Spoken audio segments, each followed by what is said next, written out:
Hello everyone, welcome to complex engineering.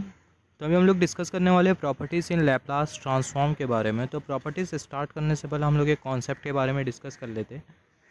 तो जैसे कि हमें पता है, अगर किसी भी सिग्नल के लिए अगर हमें लैप्लास ट्रांसफॉर्मेशन फाइंड आउट करना हो तो हमारे पास होता है ये वाला relation x of s is equal to integration lower limit minus infinity upper limit plus infinity x of t into e to the power minus s t d t. यहाँ पर अभी अगर हम लोग देखें दोनों साइड अगर हम लोग कॉम्प्लेक्स कॉन्जुगेट ले लें तो हमें क्या मिल जाएगा, x of s complex conjugate is equal to integration lower limit minus infinity upper limit plus infinity, फिर उसके बाद x of t complex conjugate into e to the power minus s conjugate t, और यहाँ पर हमने consider किया D t. तो यहाँ पर अभी अगर हम लोग देखें, अगर हमारे पास कोई एक्स ऑफ टी सिग्नल है, x of t complex conjugate अगर हमारे पास कुछ इस तरीके का सिग्नल है, तो ये सिग्नल के लिए लैप्लास ट्रांसफॉर्म फाइंड आउट करने के लिए हम लोग ये वाले रिलेशन को यूज़ नहीं कर सकते। X of t complex conjugate अगर हमारे पास कोई सिग्नल है तो सिग्नल के लैप्लास ट्रांसफॉर्म को फाइंड आउट करने के लिए हम लोग ये वाला रिलेशन यूज़ नहीं कर सकते, क्योंकि यहाँ पर अभी अगर हम लोग देखें, यहाँ पर ये कॉन्जुगेट की साइन अपेयर कर रही है, जिसकी वजह से हम लोग ये कॉन्जुगेट की साइन की वजह से हम लोग ये जो रिलेशन है उसको हम लोग यूज़ नहीं कर सकते अगर हमें x of t complex conjugate signal का लैप्लास ट्रांसफॉर्म फाइंड आउट करना हो। तो अभी हमें क्या करना होगा, इसमें अभी हमें मॉडिफिकेशन करना होगा। तो हम लोग क्या करेंगे, सबसे पहले ये जो एस है, हमें जो एस जो दिखाई दे रहा है इसको हम लोग एस कॉन्जुगेट से रिप्लेस कर देंगे, और यहाँ पर भी जो एस जो दिखाई दे रहा है उसको एस कॉन्जुगेट से रिप्लेस कर देंगे। तो हमें मिल जाएगा replacing s by s conjugate s complex conjugate, replacing s by s complex conjugate. तो हमें मिल जाएगा x conjugate of s conjugate is equal to, ये एस के बदले हमने कंसीडर कर लिया एस कॉन्जुगेट, तो यहाँ पर ये s conjugate is equal to integration, फिर उसके बाद lower limit minus infinity upper limit plus infinity, फिर उसके बाद x of t complex conjugate, just wait for a second.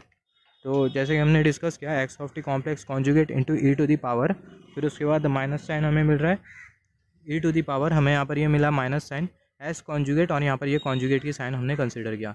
यहाँ पर ये जो एस है इसके बदले हमने कंसिडर किया एस कॉन्जुगेट, तो यहाँ पर हमें मिल गया एस कॉन्जुगेट, और ये वाला जो कॉन्जुगेट है उसको हमने यहाँ पर कंसिडर किया, फिर उसके बाद टी और ये डी टी। तो यहाँ पर अभी अगर हम लोग देखें नेक्स्ट स्टेप में क्या होगा, यहाँ पर ये जो कॉन्जुगेट और ये जो कॉम्प्लेक्स कॉन्जुगेट है ये हट जाएगा। तो हमें मिल जाएगा x conjugate of s conjugate is equal to integration lower limit minus infinity upper limit plus infinity x of t complex conjugate into e to the power minus s T.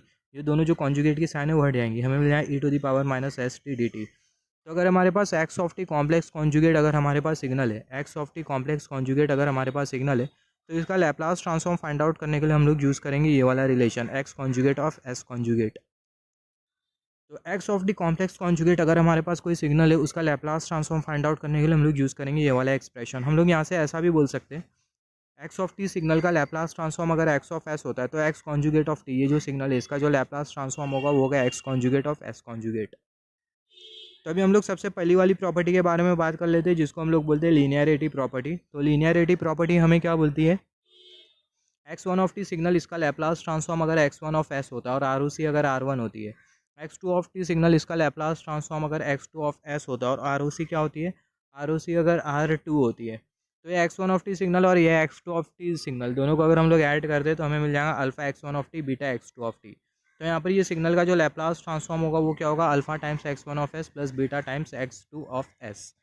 यहाँ से हम लोग ऐसा भी बोल सकते हैं, अगर हमें एक्स वन सिग्नल का लैप्लास ट्रांसफॉर्म पता है, x one of t signal का लैप्लास ट्रांसफॉर्म पता है जो कि एक्स वन ऑफ एस, और x two of t signal का भी लैप्लास ट्रांसफॉर्म अगर हमें पता है जो कि एक्स टू ऑफ एस, तो x one of t signal और x two of t signal को अगर हम लोग ऐड करते हैं तो हमें ये वाला सिग्नल मिल जाएगा। तो ये वाले सिग्नल के लिए जो लैप्लास ट्रांसफॉर्म होगा वो होगा alpha times x one of S plus beta times x two of s. और हमें पता है ये जो अल्फा और ये जो बीटा होते हैं वो क्या होते हैं, अल्फा और जो बीटा होते हैं कॉम्प्लेक्स कॉन्स्टेंट होते हैं, इसके बारे में हमने डिस्कस किया है। तो यहाँ पर ये जो अल्फा और ये जो बीटा है, alpha and beta are the complex constants.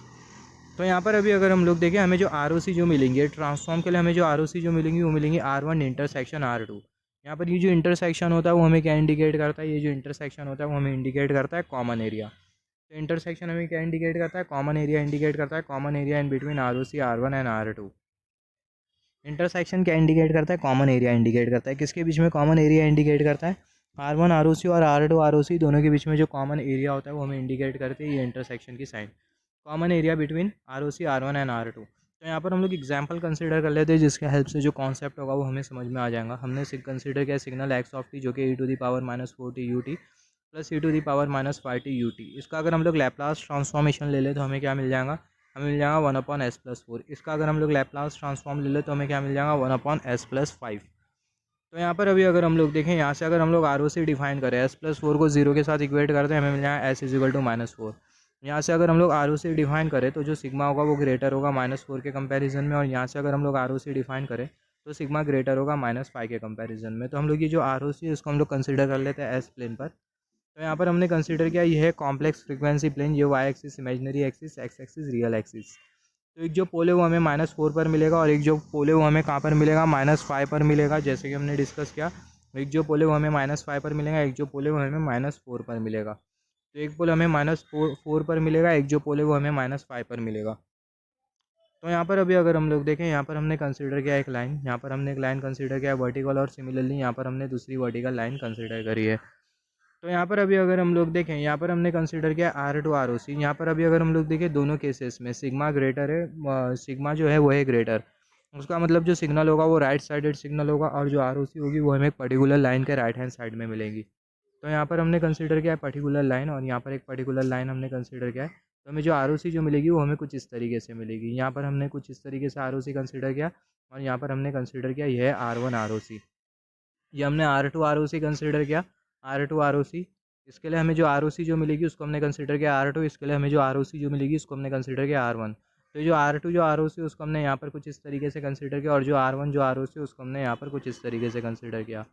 यहाँ पर अभी अगर हम लोग देखें बहुत हद तक ये क्लियर है। यहाँ से जो R1 जो ROC वो कुछ इस तरीके से आगे प्रोसीड हो रही है, जो R1 ROC है वो R2 ROC में भी आके मिल रही है, R1 ROC R2 ROC में भी आके मिल रही है, R1 ROC R2 ROC में भी आके मिल रही है, और जो R2 ROC वो यहाँ से स्टार्ट हो रही है। R2 ROC जो -4 और जो पोल है वहाँ पर हमने जो लाइन जो ड्रॉ किया है ये वाली लाइन, वहाँ से R2 ROC स्टार्ट हो रही है। तो यहाँ पर अभी अगर हम लोग देखें ये वाला एरिया जो कि हमें कर्सर शो कर रहा है, ये वाला एक ऐसा एरिया है जिसमें हमें दोनों ROCs मिल रही है, R1 ROC भी मिल रही है, R2 ROC भी मिल रही है। ये वाला एक ऐसा एरिया है जहाँ पर हमें दोनों ROCs मिल रही है, R1 ROC भी मिल रही है और R2 ROC भी मिल रही है। तो ये वाला एरिया कौन सा एरिया है, कॉमन एरिया है। तो कॉमन एरिया हमें कौन से पोल के बाद मिल रहा है, -4 वाले पोल के बाद हमें मिल रहा है कॉमन एरिया। बहुत हद तक क्लियर है, राइट। तो यहाँ पर अभी अगर हम लोग देखें कॉमन एरिया, इसका मतलब कॉमन एरिया एक ऐसा एरिया होगा जहाँ पर हमें दोनों ROC मिल रही है। तो कॉमन एरिया ये वाला एरिया है जहाँ पर हमें दोनों ROCs मिल रही है, जो कि -4 के बाद है। तो यहाँ से हम लोग लिख सकते हैं sigma greater then -4 intersection sigma greater than -5। ये कंडीशन कब प्रूव हो रही है, दोनों ROC है, हमें क्या इंडिकेट कर रहा है, सिग्मा ग्रेटर दैन -4 ये हमें इंडिकेट कर रहा है, R2 ROC sigma greater than -5 ये हमें इंडिकेट कर रहा है R1 ROC। तो R2 ROC R1 ROC दोनों का इंटरसेक्शन कब हो रहा है, दोनों का जो इंटरसेक्शन है वो -4 के बाद हो रहा है। तो यहाँ पर हम लोग बोल सकते हैं कि जो ROC होगी, जो कंडीशन हो कब प्रूफ हो रही है, ROC greater than -4 sigma greater then -4। ये वाली कंडीशन कब प्रूव हो रही है, R2 ROC और R1 ROC कब मर्ज कर रही है, -4 के बाद मर्ज कर रही है। तो हम लोग बोल सकते हैं ये कंडीशन तभी प्रूव होगी जब ROC ग्रेटर होगी -4 के कंपैरिजन में, या फिर सिग्मा ग्रेटर दैन -4 होना चाहिए, तब जाके हमें ये वाली कंडीशन मिलेंगी। तो इसी का ही मतलब होता है कॉमन एरिया। कॉमन एरिया एक ऐसा एरिया होता है जहाँ पर जो ROCs होती है, कॉमन एरिया ऐसा एरिया होता है जहाँ पर जो ROCs होती है वो मर्ज करती है, एक से ज़्यादा ROC मिलती है एक पर्टिकुलर एरिया पर, और वो जो पर्टिकुलर एरिया होता है उसी को ही हम लोग बोलते हैं कॉमन एरिया। यहाँ से क्वेश्चन कुछ इस तरीके से भी फ्रेम किए जाएंगे। यहाँ पर हमने कंसिडर किया है sigma greater then -1 sigma greater then -2 sigma greater then -3 sigma greater then -4। सभी केसेस में जो सिग्मा है वो ग्रेटर है, राइट। तो हमें कौन सा सिग्नल मिलेगा, हमें राइट साइडेड सिग्नल मिलेगा, और जो ROC होगी एक पर्टिकुलर लाइन के राइट हैंड साइड में होगी। तो सिग्मा अगर ग्रेटर होता है तो ROC एक पर्टिकुलर लाइन के राइट हैंड साइड में मिलेंगी, और सिग्मा अगर लेज़र होता है तो उस केस में जो ROC होगी एक पर्टिकुलर लाइन के लेफ्ट हैंड साइड में मिलेंगी। सिग्मा लेज़र होता है तो ROC एक पर्टिकुलर लाइन के लेफ्ट हैंड साइड में मिलेंगी, सिग्मा ग्रेटर होता है तो ROC एक पर्टिकुलर लाइन के राइट हैंड साइड में मिलेंगी। तो यहाँ पर अभी अगर हम लोग देखें, सबसे पहले अगर हम लोग पोल्स को कंसिडर करें तो -1 पर पोल, -2 पर पोल, -3 पर पोल, -4 पर पोल। तो -1 पर हमने पोल कंसिडर किया, -2 पर पोल कंसिडर किया, -3 पर पोल कंसिडर किया, -4 पर हमने पोल कंसिडर किया। यहाँ पर हमने कंसिडर किया एक लाइन। यहाँ पर अभी अगर हम लोग देखें हर एक केसेस में जो सिग्मा है वो ग्रेटर है, इसका मतलब जो सिग्नल होगा राइट साइडेड सिग्नल होगा, ROC एक पर्टिकुलर लाइन के राइट हैंड साइड में होगी। तो पर्टिकुलर लाइन कहाँ पर होगी, वो जो पर्टिकुलर लाइन है वो राइट मोस्ट पोल के राइट हैंड साइड में होगी। तो जो पर्टिकुलर लाइन है वो राइट मोस्ट पोल के राइट हैंड साइड में, राइट मोस्ट पोल है, राइट मोस्ट पोल के राइट हैंड साइड में हमें मिलेंगी ROC कुछ इस तरीके से, राइट मोस्ट पोल के राइट हैंड साइड में हमें मिलेंगी ROC। तो कुछ इस तरीके से सोल्यूशन होगा ये वाले क्वेश्चन का, right side of right most pole. Similarly यहाँ पर हमने दूसरा एग्जाम्पल कंसिडर किया, ये वाले एग्जाम्पल में जो सिग्मा है वो लेज़र है, -1 के कंपैरिजन में sigma lesser than -2 sigma lesser than -3 sigma lesser than -4। यहाँ पर बहुत हद तक ये क्लियर है, हर एक केसेस में जो सिग्मा है वो लेज़र है, हर एक केसेस में सिग्मा लेज़र है। इसका मतलब जो आरओसी होगी, जो सिग्नल होगा वो लेफ्ट साइडेड सिग्नल होगा, और जो आरओसी हमें जो मिलेंगी एक पर्टिकुलर लाइन के लेफ्ट हैंड साइड में मिलेंगी। तो यहाँ पर हम लोग सबसे पहला पोल्स कंसीडर कर लेते हैं। यहाँ पर हमने एस प्लेन कंसीडर किया, ये इमेजनरी एक्सिस, ये रियल एक्सिस। -1 पर हमने पोल कंसीडर किया, -2 पर पोल कंसीडर किया, -3 पर पोल कंसीडर किया, -4 पर हमने पोल कंसीडर किया। तो जैसे कि हमने डिस्कस किया, जो आरओसी होगी वो हमें लेफ्ट हैंड साइड में मिलेंगी एक पर्टिकुलर लाइन के। तो वो लाइन कहाँ पर होगी? सिग्नल सबसे पहले अगर हम लोग देखें, यहाँ पर बहुत हद तक क्लियर है कि जो आरओसी होगी वो लेफ्ट साइड में होगी, क्योंकि जो सिग्मा है वो है लेज़र। तो लेफ्ट साइड में एक पर्टिकुलर लाइन के लेफ्ट हैंड साइड में होगी। तो जो पर्टिकुलर जो लाइन होगी वो लेफ्ट मोस्ट पोल के लेफ्ट हैंड साइड में होगी, मतलब वो पर्टिकुलर जो लाइन होगी वो लेफ्ट मोस्ट पोल पर होगी। तो ये लेफ्ट मोस्ट पोल पर हमने कंसिडर किया वो पर्टिकुलर लाइन, और ये पर्टिकुलर लाइन के लेफ्ट हैंड साइड में हमें मिलेंगी आरओसी रीजन ऑफ कन्वर्जेंस। तो कुछ इस तरीके से सोल्यूशन होता है ये इस टाइप के क्वेश्चंस का। तो अगर हमें एक से ज़्यादा पोल अगर दे दिया जाए और सिग्मा अगर ग्रेटर है, तो उस केस में जो आरओसी होगी वो राइट मोस्ट पोल के राइट हैंड साइड में होगी। एक से ज़्यादा पोल अगर हमें दे दिया जाए, सिग्मा अगर लेज़र है, तो जो आरओसी होगी वो लेफ्ट मोस्ट पोल के लेफ्ट हैंड साइड में होगी। तो दूसरी वाली प्रॉपर्टी के बारे में बात कर लेते हैं, जिसको हम लोग बोलते हैं टाइम शिफ्टिंग प्रॉपर्टी। तो टाइम शिफ्टिंग प्रॉपर्टी क्या बोलती है? एक्स ऑफ टी सिग्नल, इसका लैप्लास ट्रांसफॉर्मेशन अगर एक्स ऑफ एस होता है, आरओसी अगर आर होती है। एक्स ऑफ टी सिग्नल में अगर हम लोग शिफ्टिंग प्रोवाइड करते हैं तो हमें क्या मिल जाएगा? X of t minus t naught. तो इसका जो लैप्लास ट्रांसफॉर्म होगा वो होगा e to the power minus s t naught x of s, और जो आर ओ सी होगी वो कंटेनिंग आर होगी। एक्स ऑफ टी सिग्नल का लैप्लास ट्रांसफॉर्म अगर एक्स ऑफ एस होता है और आर ओ सी अगर आर होती है। एक्स ऑफ टी सिग्नल में अगर हम लोग शिफ्टिंग प्रोवाइड करते हैं तो हमें क्या मिल जाएगा? X of t minus t naught. तो इसके लिए जो लैप्लास ट्रांसफॉर्म होगा वो क्या होगा? ये एक्स ऑफ टी सिग्नल का लैप्लास ट्रांसफॉर्म जो कि एक्स ऑफ एस, उसके साथ हम लोग मल्टीप्लाई कर देंगे e to the power minus sine, क्योंकि यहाँ पर ये माइनस साइन है एस, और यहाँ पर ये जो टी नॉट है उसको हमने यहाँ पर कंसिडर किया। और जो आर ओ सी होगी वो क्या होगी? जो आर ओ सी है वो है containing R. R O C containing R, इसका मतलब टाइम शिफ्टिंग ऑपरेशन से पहला sigma is equal to 0 plus minus infinity पर अगर कोई टर्म मिल रहा हो, तो टाइम शिफ्टिंग ऑपरेशन के बाद sigma is equal to 0 plus minus infinity पर वो जो टर्म होगा वो हमें नहीं मिलेगा। इसी का ही मतलब होता है कंटेनिंग आर। कंटेनिंग आर मतलब सिग्मा इज इक्वल टू 0 और sigma is equal to plus infinity, sigma is equal to minus infinity पर अगर हमें कोई टर्म मिल रहा हो टाइम शिफ्टिंग ऑपरेशन से पहला, तो टाइम शिफ्टिंग ऑपरेशन के बाद sigma is equal to 0 plus infinity minus infinity पर वो जो टर्म्स होंगे वो हमें नहीं मिलेंगे। सिमिलरली इसके बाद वाली जो प्रॉपर्टी है वो है टाइम रिवर्सल प्रॉपर्टी। तो टाइम रिवर्सल प्रॉपर्टी हमें क्या बोलती है? टाइम रिवर्सल प्रॉपर्टी भी सिंपल सी प्रॉपर्टी है। टाइम रिवर्सल प्रॉपर्टी हमें ये बोलती है कि अगर एक्स ऑफ टी सिग्नल, इसका लैप्लास ट्रांसफॉर्म अगर एक्स ऑफ एस होता है, एक्स ऑफ टी सिग्नल में अगर हम लोग रिवर्सल ले ले तो हमें क्या मिल जाएगा? X of minus t. X of t signal, इसका Laplace transform x of s होता है, एक्स ऑफ टी में रिवर्सल ले ले तो हमें क्या मिल जाएगा? X of minus T.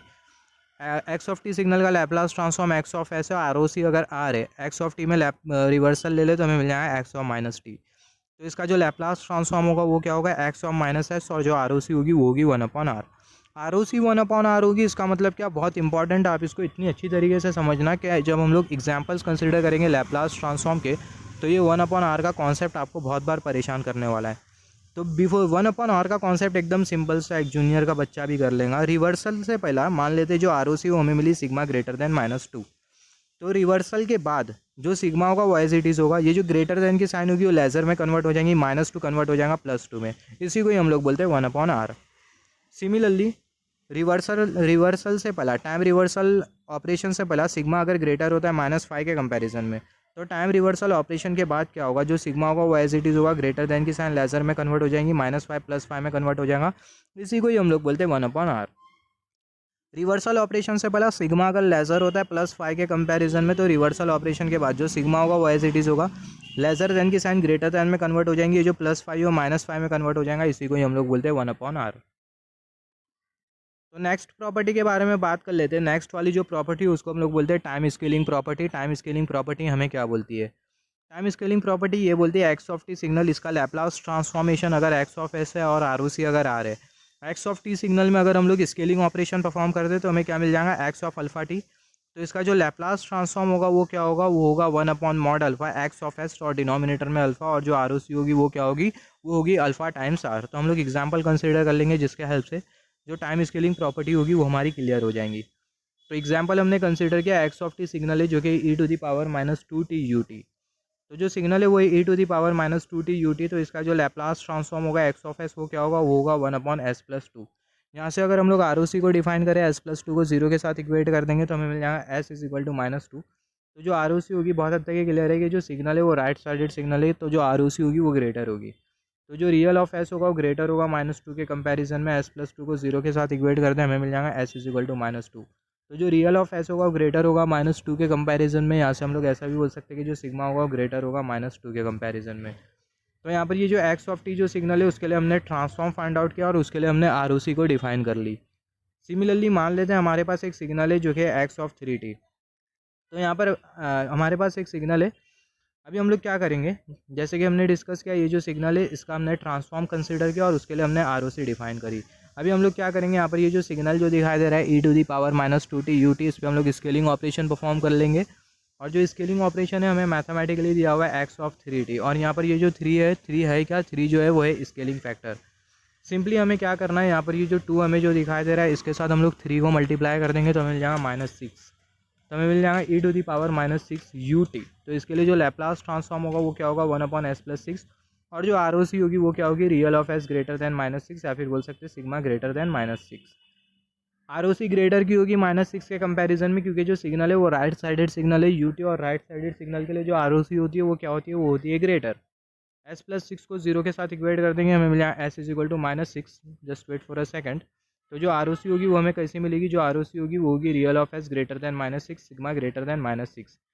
तो यहाँ पर अभी अगर हम लोग देखें, यहाँ पर हमने अपना कन्वेंशनल मेथड कंसीडर किया था और हमने क्या किया, ये जो सिग्नल है इस पर हमने स्केलिंग ऑपरेशन परफॉर्म किया कन्वेंशनल मेथड से, और हमने रिजल्ट ये वाला ऑब्टेन किया। 1/s+6 हमें क्या मिल रही है, हमें मिल रहा है ट्रांसफॉर्म, और आर हमें मिल रही है सिग्मा ग्रेटर दैन -6। अभी हम लोग क्या करेंगे, अभी हम लोग टाइम स्केलिंग ऑपरेशन परफॉर्म करेंगे, टाइम स्केलिंग प्रॉपर्टी हम लोग अप्लाई करेंगे।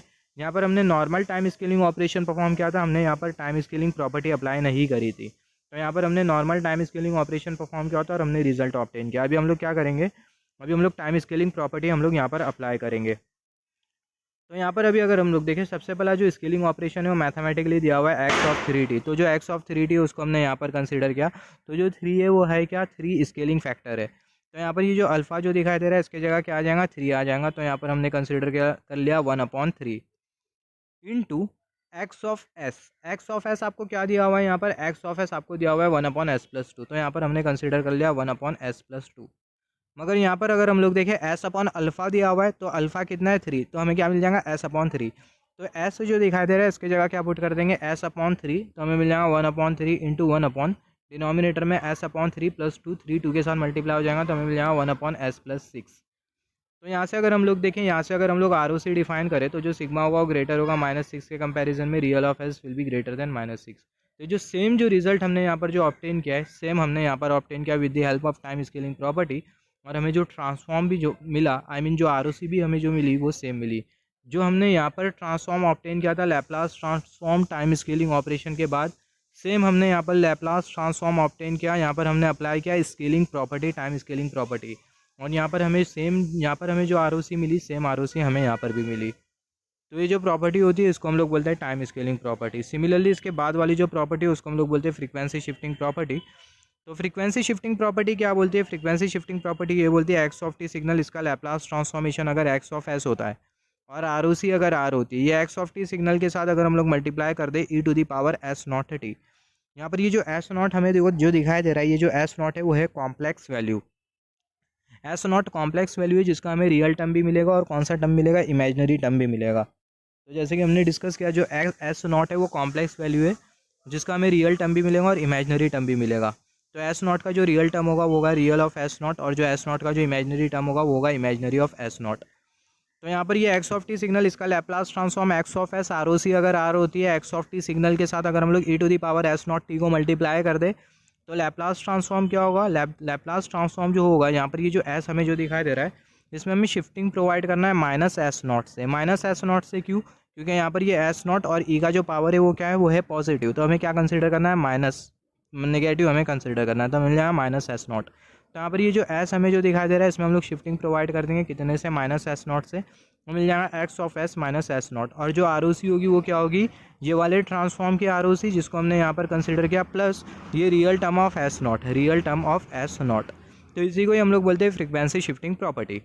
तो फ्रीक्वेंसी शिफ्टिंग प्रॉपर्टी क्या बोलती है, एक्स ऑफ टी सिग्नल का लैप्लास ट्रांसफॉर्म अगर एक्स ऑफ एस होता है और आर अगर आर होती है, एक्स ऑफ टी सिग्नल में अगर हम लोग e to the power s naught t को मल्टीप्लाई करते हैं तो इसके लिए जो लैप्लास ट्रांसफॉर्म होगा वो क्या होगा, x of s minus s naught, और जो आर ओ सी होगी वो क्या होगी, ये वाले ट्रांसफॉर्म की आर ओ सी जो कि आर जिसको हमने यहाँ पर कंसिडर किया plus sign real term of s nought. तो एग्जाम्पल कंसिडर कर लेते हैं फ्रीक्वेंसी शिफ्टिंग प्रॉपर्टी के ऊपर। तो हमने कंसिडर किया एक्स ऑफ टी सिग्नल है जो कि e to the power 3t u t. इसका अगर हम लोग लैप्लास ट्रांसफॉर्मेशन ले लें एक्स ऑफ एस तो हमें क्या मिल जाएगा 1/s+3, और आर ओ सी हमें जो मिलेंगी वो मिलेंगी sigma greater then -3 real of s greater then -3। हम लोग ऐसा भी लिख सकते हैं, दोनों में से हम लोग कोई भी एक लिख सकते हैं। अगर आप दोनों लिखते हैं तो अच्छा है, आपका कॉन्सेप्ट अच्छी तरीके से क्लियर है। तो यहाँ पर अभी अगर हम लोग देखें, यहाँ पर ये यू ऑफ टी सिग्नल हमें दिखाई दे रहा है, राइट साइडेड सिग्नल है। राइट साइडेड सिग्नल के लिए जो आर ओ सी होती है वो ग्रेटर होती है, जिसके वजह से हमने यहाँ पर कंसिडर किया sigma greater then -3 real of s greater then -3। तो यहाँ पर अभी अगर हम लोग देखें नेक्स्ट स्टेप में क्या होने वाला है, अभी हम लोग क्या करेंगे, यहाँ पर ये जो e to the power 3t u t जो सिग्नल हमें जो दिखाई दे रहा है इसके साथ हम लोग क्या मल्टीप्लाई कर देंगे, just wait for a second. तो जैसे कि हमने डिस्कस किया e to the power 3t u t इसका लैप्लास ट्रांसफॉर्म में मिला 1/s+3 और हमें ये वाली आर ओ सी मिली। तो अभी ये जो एक्स ऑफ टी जो सिग्नल है इसके साथ हम लोग मल्टीप्लाई कर देंगे e to the power -2t को, तो हमें क्या मिल जाएगा e to the power -2t into x of t. X of t की जगह क्या पुट करना है, ये वाला पूरा पुट करना है e to the power -3t u t. तो हमें मिल जाएगा e to the power -2t into e to the power -3t u t. इसके आगे हमें मिल जाएगा x1 of t is equal to e to the power -5t u t. तो यहाँ पर अभी अगर हम लोग देखें एक्स ऑफ टी सिग्नल के साथ हमने मल्टीप्लाई किया e to the power -2t, तो हमें मिल गया e to the power -2t into x of t. तो इसके आगे हमें क्या मिला, इसके आगे मिला e to the power -5t u t, और इसका अगर हम लोग लैप्लास ट्रांसफॉर्मेशन ले ले तो हमें मिल जाएगा 1/s+5, और जो आर ओ सी होगी वो होगी sigma greater than -5 real of s greater than -5। तो यहाँ से हम लोग ऐसा बोल सकते हैं कि जो एक्स ऑफ टी जो सिग्नल है, एक्स ऑफ टी सिग्नल के साथ हमने ई टू दी पावर -2t को मल्टीप्लाई किया तो हमें ट्रांसफॉर्म मिला 1/s+5, और जो आर ओ सी हमें जो मिली वो मिली sigma greater than -5 real of s greater than -5। तो यहाँ पर अभी अगर हम लोग देखें, अभी हमने यहाँ पर हमने फ्रीक्वेंसी शिफ्टिंग प्रॉपर्टी अप्लाई नहीं करी थी। अभी हम लोग क्या करेंगे, हम लोग फ्रीक्वेंसी शिफ्टिंग प्रॉपर्टी अप्लाई करेंगे। ये सेम जो ट्रांसफॉर्म है 1/s+5 इसको हम लोग ऑब्टेन कर लेंगे, और ये जो सेम जो आर ओ सी है उसको हम लोग ऑब्टेन कर लेंगे। तो यहाँ पर अभी हम लोग अप्लाई कर रहे हैं frequency shifting property bye frequency shifting property. हमने डिस्कस किया फ्रीक्वेंसी शिफ्टिंग प्रॉपर्टी एक बार और देख लो। एक्स ऑफ टी का Laplace transform x of s होता है, आर ओ सी अगर आर होती है। एक्स ऑफ टी के साथ e to the power s naught t को मल्टीप्लाई कर दे तो जो ट्रांसफॉर्म होगा वो होगा x of s minus s naught, और जो आर ओ सी होगी ये वाले ट्रांसफॉर्म की आर ओ सी जो कि R plus real term of s nought. तो सिमिलरली यहाँ पर फ्रीक्वेंसी शिफ्टिंग प्रॉपर्टी के हिसाब से एक्स ऑफ टी सिग्नल उसका लैप्लास ट्रांसफॉर्म है 1/s+3। X of t signal इसका लैप्लास ट्रांसफॉर्म है 1/s+3, और जो सिग्मा है वो है ग्रेटर -3 के कंपैरिजन में, मतलब जो आर ओ सी है वो हमें ये मिल रही है। तो फ्रीक्वेंसी शिफ्टिंग प्रॉपर्टी के हिसाब से एक्स ऑफ टी सिग्नल उसका ट्रांसफॉर्म 1/s+3 और आर ओ सी क्या है real of s greater than -3। X of t के साथ हम लोग किसको मल्टीप्लाई कर देंगे, e to the power -2t को, क्योंकि यहाँ पर हमने एक्स ऑफ टी के साथ e to the power -2t को मल्टीप्लाई किया था। तो एक्स ऑफ टी सिग्नल के साथ हमने ई टू दी पावर -2t को मल्टीप्लाई किया, तो इसके लिए ट्रांसफॉर्म हमें क्या मिलेगा, ये -2 है तो हमें क्या कंसिडर करना है, +2 कंसिडर करना है। तो यहाँ पर ये जो एस हमें जो दिखाई दे रहा है इसके जगह हम लोग +2 से शिफ्टिंग प्रोवाइड कर देंगे, तो हमें मिल जाएगा 1/s+2 +3। और इसके लिए हमें जो आर ओ सी मिलेंगी, ये ट्रांसफॉर्म के लिए हमें क्या आर ओ सी मिलेंगी, ये वाले ट्रांसफॉर्म की आर ओ सी जो कि है -3 plus real term of s not. Real term of s not क्या है -2, तो हमें मिल जाएगा +-2। तो यहाँ से हमें जो आर ओ सी जो मिलेगी इसके आगे हमें ये ट्रांसफॉर्म को इवेल्युएट करें तो हमें मिल जाएगा 1/s+5, और जो आर ओ सी जो मिलेंगी वो मिलेंगी real of s greater than -5। -3 + -2 हमें मिल जाएगा -5, तो real of s greater than -5। बहुत हद तक क्लियर है। हमने फ्रीक्वेंसी शिफ्टिंग प्रॉपर्टी अप्लाई करी, हमने सेम ट्रांसफॉर्म ऑब्टेन किया 1/s+5 जो कि हमने यहाँ पर ऑब्टेन किया था, और यहाँ पर हमने जो आर ओ सी ऑब्टेन किया था सेम आर ओ सी हमने यहाँ पर भी ऑब्टेन करी। सिमिलरली नेक्स्ट जो प्रॉपर्टी है उसको हम लोग बोलते हैं डिफरेंशिएशन इन टाइम प्रॉपर्टी। तो डिफरेंशिएशन इन टाइम प्रॉपर्टी के हिसाब से एक्स ऑफ टी सिग्नल इसका लैप्लास ट्रांसफॉर्म अगर एक्स ऑफ एस होता है, आर ओ सी अगर आर होती है, एक्स ऑफ टी सिग्नल का अगर हम लोग डिफरेंशिएशन परफॉर्म कर ले तो हमें मिल जाएगा differentiation of x of t with respect to t. तो इसका लैप्लास ट्रांसफॉर्म क्या होगा, ये एक्स ऑफ टी सिग्नल का लैप्लास ट्रांसफॉर्म जो कि एक्स ऑफ एस, और जो एस होगा उसको हम लोग मल्टीप्लाई कर देंगे, और आर ओ सी क्या होगी, जो आर ओ सी होगी वो होगी कंटेनिंग आर। तो ये जो प्रॉपर्टी है इसको हम लोग बोलते हैं differentiation in time property. Differentiation in time property क्यों, क्योंकि यहाँ पर हम लोग टाइम डोमेन में डिफरेंशिएशन परफॉर्म कर रहे हैं, जिसकी वजह से जो प्रॉपर्टी है उसको हम लोग बोल रहे हैं differentiation in time property. Similarly next वाली जो प्रॉपर्टी है उसको हम लोग बोलते हैं differentiation in frequency domain property. यहाँ पर हम लोग जो डिफरेंशिएशन परफॉर्म करेंगे वो फ्रीक्वेंसी डोमेन में परफॉर्म करेंगे, जिसकी वजह से जो प्रॉपर्टी है उसको हम लोग बोल रहे हैं differentiation in frequency domain property. तो differentiation in frequency domain property के हिसाब से एक्स ऑफ टी सिग्नल, इसका लैप्लास ट्रांसफॉर्म अगर एक्स ऑफ एस होता है और आर ओ सी अगर आर होती है, एक्स ऑफ टी सिग्नल के साथ अगर हम लोग टी को मल्टीप्लाई करते हैं तो हमें मिल जाएगा minus T into x of t. तो इसके लिए जो लैप्लास ट्रांसफॉर्म होगा वो क्या होगा, वो होगा ये ट्रांसफॉर्म का डिफरेंशिएशन, हमें मिल जाएगा differentiation of x of s with respect to s, और जो आर ओ सी होगी वो क्या होगी, वो होगी आर। तो ये जो प्रॉपर्टी है इसको हम लोग बोलते हैं differentiation in frequency domain property. तो differentiation in frequency domain property आपको ये बोलती है एक्स ऑफ टी सिग्नल, इसका Laplace transform x of s है, आर ओ सी आर है। एक्स ऑफ टी के साथ अगर हम लोग टी को मल्टीप्लाई कर दे तो इसका जो लैप्लास ट्रांसफॉर्म होगा वो होगा differentiation of x of s with respect to s, और जो आर ओ सी होगी वो सेम होगी जो कि ये वाले ट्रांसफॉर्म की R O C is R. तो यहाँ पर हम लोग डिफरेंशिएशन कौन से डोमेन में परफॉर्म कर रहे हैं, टाइम डोमेन में डिफरेंशिएशन परफॉर्म कर रहे हैं या फिर फ्रीक्वेंसी डोमेन में डिफरेंशिएशन परफॉर्म कर रहे हैं। यहाँ पर हम लोग डिफरेंशिएशन परफॉर्म कर रहे हैं फ्रीक्वेंसी डोमेन में, जिसकी वजह से जो प्रॉपर्टी है इसको हम लोग बोलते हैं differentiation in frequency domain property. Next वाली जो प्रॉपर्टी है इसको हम लोग बोलते हैं integration in time domain property. Integration in time domain property आपको क्या बोलती है, एक्स ऑफ टी सिग्नल, इसका लैप्लास ट्रांसफॉर्म अगर एक्स ऑफ एस होता है और आर ओ सी अगर आर होती है, एक्स ऑफ टी सिग्नल को अगर हम लोग इंटीग्रेट कर दे तो हमें मिल जाए integration of x of tau d tau, lower limit minus infinity upper limit t. तो इसके लिए लैप्लास ट्रांसफॉर्म क्या होगा, एक्स ऑफ टी सिग्नल का लैप्लास ट्रांसफॉर्म जो कि एक्स ऑफ एस जिसको हमने यहाँ पर कंसिडर किया, और डिनोमिनेटर में हम लोग कंसिडर कर लेंगे R O C, I mean denominator में हम लोग कंसिडर कर लेंगे एस, सॉरी फॉर दैट।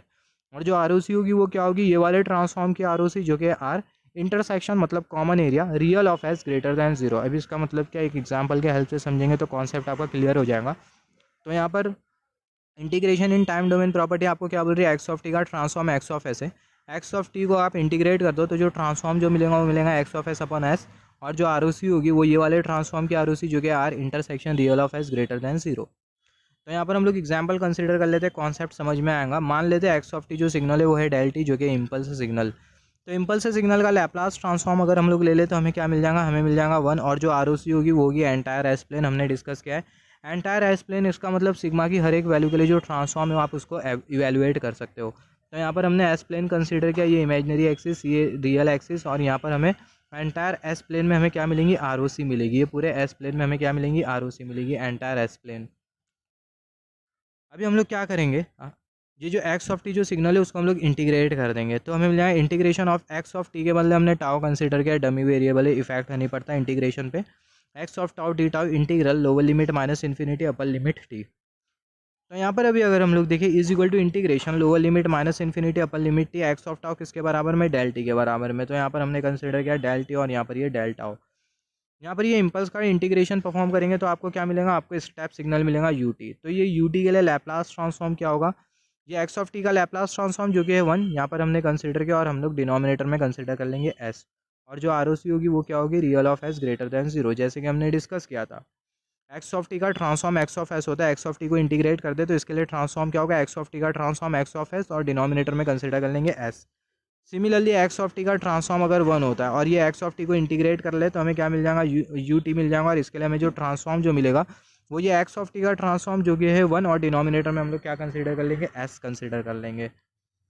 फिर से बोल रहा हूँ, एक्स ऑफ टी का अगर लैप्लास ट्रांसफॉर्म अगर वन होता है, एक्स ऑफ टी को हमने इंटीग्रेट कर दिया, तो एक्स ऑफ टी को जब हमने इंटीग्रेट कर दिया तो ये पूरे प्रोसेस को मत कंसीडर करो, एक्स ऑफ टी को हमने इंटीग्रेट कर दिया तो इंटीग्रेशन के लिए जो ट्रांसफॉर्म हमें जो मिलेगा वो क्या मिलेगा, ये एक्स ऑफ टी का ट्रांसफॉर्म जो कि वन जिसको हमने यहाँ पर कंसीडर कर लिया, और डिनोमिनेटर में हम लोग कंसीडर कर लेंगे एस, और जो आर ओ सी होगी वो होगी real of s greater than zero. Real of s greater than zero का मतलब क्या, जो आर ओ सी होगी जैसे कि हमने डिस्कस किया था, आर ओ सी हमें real of s greater than zero क्यों मिल रही है, जैसे कि हमने डिस्कस किया था इंटीग्रल का जो ट्रांसफॉर्म होता है वो होता है x of S upon S, और जो आर ओ सी होती है वो ये वाले ट्रांसफॉर्म की आर ओ सी आर, और intersection real of s greater than zero. तो इसके लिए भी हमें जो आर ओ सी जो मिलेगी वन अपॉन एस, हमें ट्रांसफॉर्म मिला, इसके लिए भी आर ओ सी क्या मिलेगी, जे वाले ट्रांसफॉर्म की आर ओ सी, जे वाले ट्रांसफॉर्म की R O C, x of t का ट्रांसफॉर्म है one, R O C entire s plane है, तो ये वाली हमें आर ओ सी कंसिडर करना है, और आर ओ सी कंसिडर करना है real of s greater than zero. तो जो आर ओ सी हमें real of s greater than zero मिलेंगी वो हमें कुछ इस तरीके से मिलेंगी, ये इमेजनरी एक्सिस और ये सिग्मा हमने कंसिडर किया greater than s, R O C greater than s, इसका मतलब जो आर ओ सी हमें जो मिलेगी वो हमें t is equal to zero के बाद मिलेंगी, I mean sigma is equal to zero के राइट हैंड साइड में हमें मिलेंगी आर ओ सी। तो यहाँ पर अभी अगर हम लोग देखें दोनों का इंटरसेक्शन कहाँ पे हो रहा है, ये एंटायर एस प्लेन, ये किसकी आर ओ सी है, एक्स ऑफ टी का जो ट्रांसफॉर्म है उसकी आर ओ सी है, ये एंटायर एस प्लेन, और यहाँ पर ये वाली आर ओ सी किसकी है, यहाँ पर ये वाली जो आर ओ सी है वो ये वाले ट्रांसफॉर्म की आर ओ सी है, वन अपॉन एस की जो आर ओ सी है वो ये है। तो यहाँ पर अभी अगर हम लोग देखें दोनों का हमें इंटरसेक्शन कंसिडर करना है, तो दोनों का इंटरसेक्शन अगर हम लोग कंसिडर करें तो कॉमन एरिया हमें कहाँ पर मिलेगा? कॉमन एरिया मतलब वो एरिया जहाँ पर हमें दोनों आरओसी मिल रही है। कॉमन एरिया हमें सिग्मा इज इक्वल टू 0 के बाद मिलेगा, और यहाँ पर भी common area sigma is equal to 0 के बाद। सिग्मा इज इक्वल टू 0 के बाद हमें कॉमन एरिया मिलेगा, क्योंकि वो वाले एरिया में ये वाली आरओसी भी एग्जिस्ट करी और ये वाली भी आरओसी एग्जिस्ट करी, जिसकी वजह से हमें जो आरओसी जो मिली ये वाले ट्रांसफॉर्म के लिए वो मिल रही है real of s greater then 0। इसके बाद वाली जो प्रॉपर्टी है वो integration in frequency domain property. Integration in frequency domain property हमें ये बोलती है, ये integration in frequency domain property को हम लोग बोलते हैं डिवीजन बाय टी प्रॉपर्टी भी बोलते हैं। Integration in frequency domain property के हिसाब से एक्स ऑफ टी सिग्नल इसका लैप्लास ट्रांसफॉर्म अगर एक्स ऑफ एस होता है, आर ओ सी अगर आर होती है, एक्स ऑफ टी को अगर हम लोग टी के साथ डिवाइड करते हैं तो हमें मिल जाएगा x of T upon T. तो इसके लिए जो लैप्लास ट्रांसफॉर्म होगा वो क्या होगा? ये जो एक्स ऑफ एस है इसका इंटीग्रेशन, तो हमें मिल जाएगा integration of x of S into D S, और जो आर ओ सी होगी वो होगी आर, या फिर बोल सकते हैं जो आर ओ सी होगी वो होगी कंटेनिंग आर। कंटेनिंग आर इसका मतलब sigma is equal to 0 plus minus infinity पर अगर हमें कोई टर्म मिल रहे हो इंटीग्रेशन ऑपरेशन से पहला, तो sigma is equal to 0 plus minus infinity पर वो जो टर्म हो गया वो हमें नहीं मिलेंगे इंटीग्रेशन ऑपरेशन के बाद। तो ये जो प्रॉपर्टी होती है इसी को ही हम लोग बोलते हैं integration in frequency domain property. यहाँ पर हम लोग कौन से डोमेन में इंटीग्रेशन परफॉर्म कर रहे हैं? फ्रीक्वेंसी डोमेन में, जिसकी वजह से जो प्रॉपर्टी है इसको हम लोग बोलते हैं integration in frequency domain property.